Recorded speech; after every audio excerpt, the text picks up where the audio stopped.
विजय कौशिक जी, सीधा आपके पास आ रहा हूँ। विजय कौशिक जी, कांग्रेस को तो निमंत्रण, चलो सीताराम येचुरी ने तो उन्होंने ठुकरा दिया, कांग्रेस को तो निमंत्रण गए हुए मेरे ख्याल से 1 हफ्ता हो गया, ना करते बन रहा है, ना हाँ करते बन रहा है। मतलब ऐसा लग रहा है कि गले में हड्डी अटक गई। देखिए अशोक भाई, आपने बिल्कुल सही कहा कि हमारी पार्टी में इस निमंत्रण को लेकर असमंजस की स्थिति है। असमंजस की स्थिति को लेकर चर्चाएं भी हुई हैं, मेरी खुद की भी कुछ साथियों के साथ चर्चा हुई है।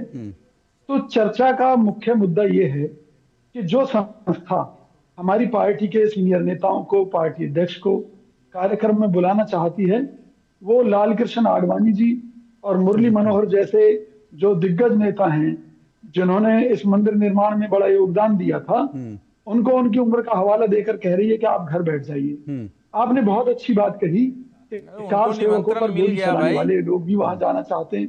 अरे जिन्होंने कार सेवकों पर गोली चलवाई, जिनके ऊपर ये आरोप है, उनको ये भाजपा की सरकार पद्मश्री से सम्मानित करती है। तो हम इन कई मुद्दों को लेकर असमंजस की स्थिति में हैं कि आखिर इनकी कथनी और करनी में इतने बड़े भारी अंतर हैं, तो हमें क्या करना चाहिए।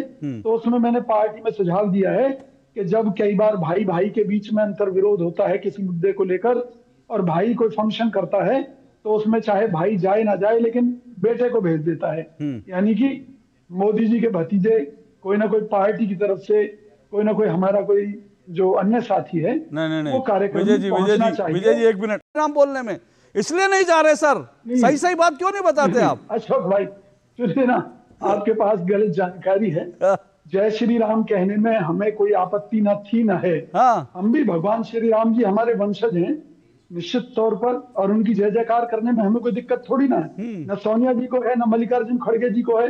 और अगर आपकी बात सही है, एक बार जय श्री राम बोलवा दीजिए उनसे, हम लोग भी सुन लें। मोदी जी को भी खुश होना चाहिए और ट्रस्ट वालों को भी खुश होना चाहिए। नया निमंत्रण पत्र भेज देना चाहिए। विजय जी अगर दो लोगों को बुलाया है, विजय जी आप सुनिए, विजय जी एक रिक्वेस्ट चाहिए अवधेश जी की तरफ से। अपने घर के बुजुर्गों को सुनिए विजय जी, अपने घर के बुजुर्गों को लात मार रहे हैं, हमारे घर के बुजुर्गों को सम्मान देना चाहते हैं। अच्छी बात है, हम विजय जी वो चलिए, वो जो आप बीजेपी के, अभी पूछता हूँ, सब पूछूंगा, लेकिन उससे पहले अवधेश जी का एक सवाल आया आपके लिए। वो कह रहे हैं आप तो बोल देंगे जय श्री राम, हमें तो मालूम है आप बोल देंगे।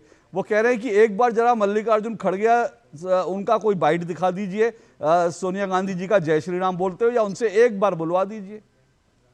कब बुलवाएंगे? देखिए निश्चित तौर पर सुनिए मेरी बात, मोदी जी की तरह हमारे नेता जो है हर जगह कैमरा लेकर तो चलते नहीं है कि मोदी जी जो है तपस्या कर रहे हैं फर्जी। क्या बात कर रहे हैं? राहुल गांधी तो खेती करते हुए भी कैमरा लेके जाते हैं। सुनो ना, ना सोनिया गांधी जी वो तो खेती करते हैं। सोनिया गांधी जी और मल्लिकार्जुन खड़गे जी की कही है, जबकि राहुल गांधी जी के बहुत से वीडियो हैं जिनमें हर हर महादेव तमाम तरह के जय श्री राम की बात हो रही है। जय श्री राम से हमारी आस्था पर प्रहार करने का न भाजपा को कोई हक है और न ही किसी राजनीतिक विश्लेषक को, और न ही किसी पत्रकार को कोई हक है। ठीक है, ये हमारी आस्था है। भगवान राम के लिए हम जान भी सकते हैं। आपकी आस्था सुनिए। ओके, भगवान श्री राम का मंदिर बनवाना चाहते थे। आपने जो सुनिए, आपने जो सवाल उठाया ना, सुनिए, आपने जो अलायंस में एक तरफ कम्युनिस्ट नेता हैं जो कह रहे हैं कि ये फैसला ही गलत है, ठीक है, वो भी आपके सहयोगी हैं। पश्चिम बंगाल में आप उनके साथ मिलकर चुनाव लड़ चुके हो, दोबारा चुनाव मिलकर लड़ने की तैयारी कर रहे हो।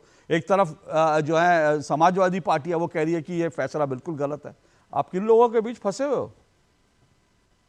अशोक भाई आपने बिल्कुल सही कहा, और मैं एक बड़ी सीधी सी बात फिर स्पष्ट कर देना चाहता हूं कि अगर गठबंधन फाइनल हो गया होता तो क्या अखिलेश यादव हमारे कांग्रेस के नेताओं को चिरकुट नेता कह सकते थे? क्या वो इस तरह की भाषा का इस्तेमाल कर सकते थे? ऐसे बहुत से लोग हैं जो जहर उगल रहे हैं, जो कांग्रेस पार्टी को एक तरीके से खोखला करना चाहते हैं, चाहे उसमें हम केजरीवाल की बात करें और भी कई लोग हैं।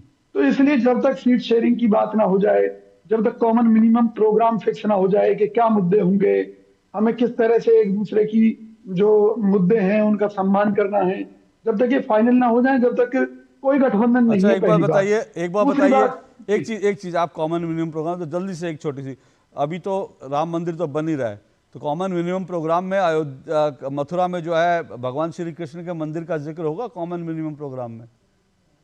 अब सुन लीजिए, वहां कृष्ण जन्मभूमि में मंदिर किसके समय में बनाया, किसने बनवाया, आपको खूब अच्छी तरह मालूम है।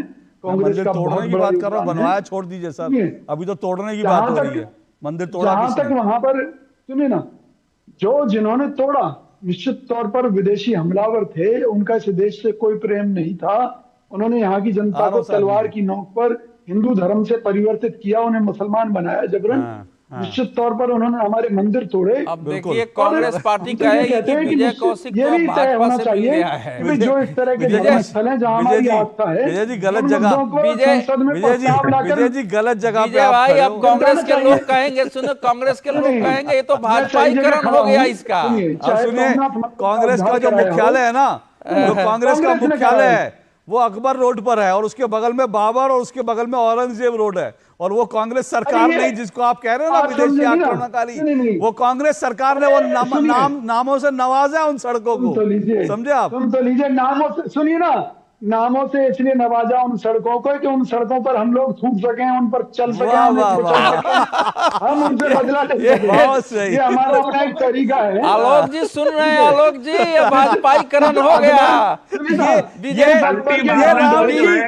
ये राम की महिमा है कि कांग्रेस का एक नेता कह रहा है कि बाबर औरंगजेब का राज, बड़ी प्रसन्नता हो रही है। ये राम की महिमा है। देखिए कांग्रेस के नेता कह रहे हैं अकबर और बाबर और औरंगजेब इसलिए रखा गया ताकि उन सड़कों में थूक सके, ये राम की महिमा है। अच्छा जल्दी से अवधेश जी एक टिप्पणी, मैं बहुत इम्पोर्टेंट, जल्दी से, हाँ जल्दी से, हाँ। जो स्वामी प्रसाद मौर्य और ये जो शफीकुर रहमान वगैरह है ना, इनको भाजपा ने झांसा दे रखा है कि भाई जिस तरह से मुलायम सिंह यादव को तो मरणोपरांत दिया तो सम्मान हमने कार सेवकों पर गोली चलाने के लिए, आपको जीते जी कोई सम्मान दे देंगे हिंदुओं का अपमान करने के लिए।